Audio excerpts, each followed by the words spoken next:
Hi there, I'm happy to be here. Today we're going to talk about one of my favorite subjects, philanthropy. And we're not going to talk about philanthropy, what it is and how to do it. We're going to talk about what philanthropy is not and what philanthropy can be. So we'll start with what it is, right? So we know that it's about promoting the welfare of others and our communities. We heard today about how it can be part of promoting the welfare of our world, whether it's environmental or artistic. We just heard about gardens and what it can mean to communities. But it's really about the generous expression of that. You can do it with time, talent, or dollars, right? Today, let's just kind of dig down in dollars. What does philanthropy mean? It's benevolence. It's social conscience. It's humanity and kindness. All words we kind of feel good about, right? What's this? This is the Salvation Army, the Red Kettles.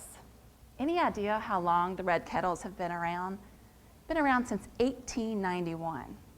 That many years that people have been dropping their quarters, their pennies, their dollars, sometimes their 20s, in the Red Kettle for the Salvation Army to help promote disaster relief, help address homelessness, lots of big issues in our community. They're a really small bucket. Who's this? Mark Zuckerberg from Facebook, right? One of the rise of our tech philanthropist. He recently gave $100 million to New Jersey public schools to work on fixing our education program. He then turned around a couple years later, whenever they were having some real challenges, and gave $400 million to Silicon Valley Community Foundation focused on education. So I hope that all of us, as we think about when we make our $100 million, that we think about how we're going to spend it as well. Here's something that many of you all have probably been involved in. This is the Ice Bucket Challenge. And of course, one of my favorite, Jimmy Fallon, so I had an opportunity to put him in. But many of us, 15 million people in this country, were a part of this. We gave what we could. Sometimes it was $10, sometimes it was $100. And if you had Jimmy Fallon do it, you could get a couple hundred more in there as well. $115 million over the course of just a couple of months.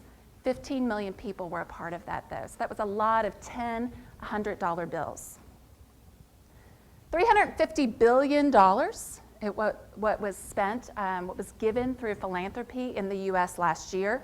I know there's a lot of information here, but I think what I just wanted to share with you was that $350 billion number. The gray is what was spent on religion. Below that, the dark blue is education. So you'll see almost half is religion and education. Social service, environment, arts make up the other side of that pie chart. And on average, each of us will spend about 2% of our annual income over our life in support of philanthropy. I'd encourage you to think about how you could add just another % of that each year, and what could that mean? So we'll start today. If you had a $100 bill, and I said to you I could give each one of you $100, what would you do with it? If you were to use it in support of philanthropy to promote the welfare of others. There are lots of great ways that you could use that $100, and many of us would make different choices. You might choose to give it to hungry children, and how can you say no to that sweet face? You might say, I want to give $100 because I know what it can do to a hungry child in Cambodia. But you might say, I want to give $100 to a hungry child in Appalachia. What's $100 do in hunger? $100 can be a warm meal. It can be one warm meal for 40 children in one night. So this could be like the kids' cafe down the street. One night you have the opportunity to sponsor dinner for 40 hungry children. A great way to spend it, right? Another option that you could do is you could provide a warm meal, 40 meals, over the course of a month for one child. So instead of one night, 40 kids, you can say, I want to provide a warm meal to one child over the course of a month. Still a very worthy way to spend those dollars. Lastly, you could buy 100 bags of rice for a food pantry, and that would go on to support hundreds of meals over the course of a month for many people. That's focused on filling the belly. But is that fixing the problem? And how do you fix the problem? Well, hungry children are there because of lots of different factors. It may be poverty. How do you fix poverty? Jobs can help. How do you get jobs? Education can help. So how are these all interconnected? And for you as philanthropists, how do you make the decisions about how you invest your $100 to be able to figure out whether you're filling the belly one night or you're fixing the problem?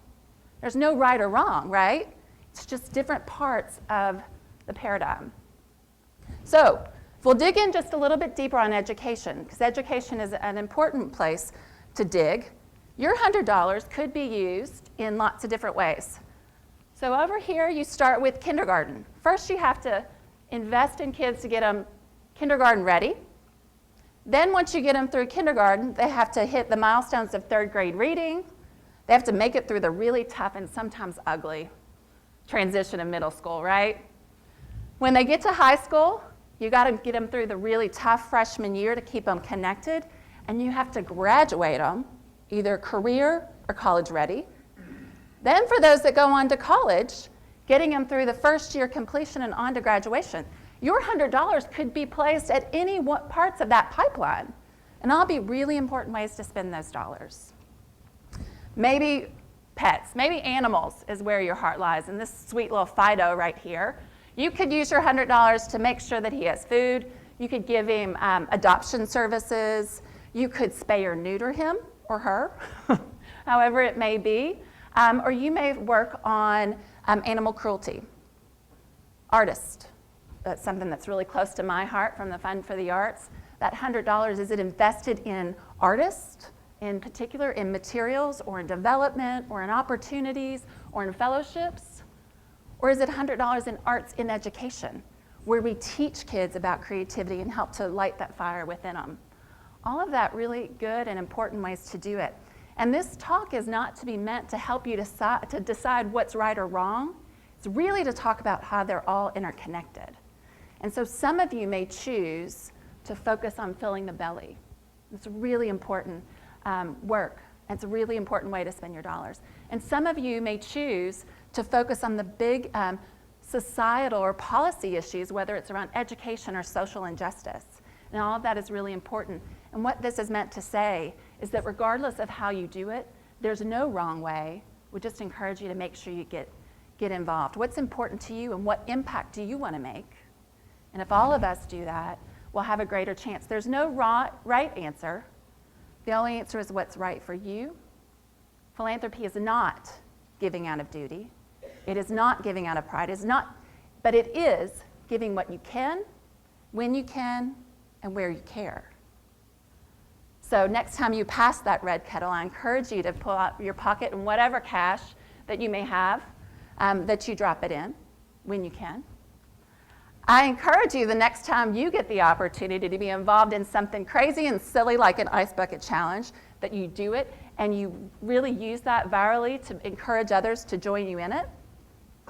And I encourage those of you that are going to become our $100 million tech philanthropists that you give in ways that are important and that you care about and that will not only fill the belly, but will begin to fix these problems. So my gift to you today is that I would like to make a gift in honor of you.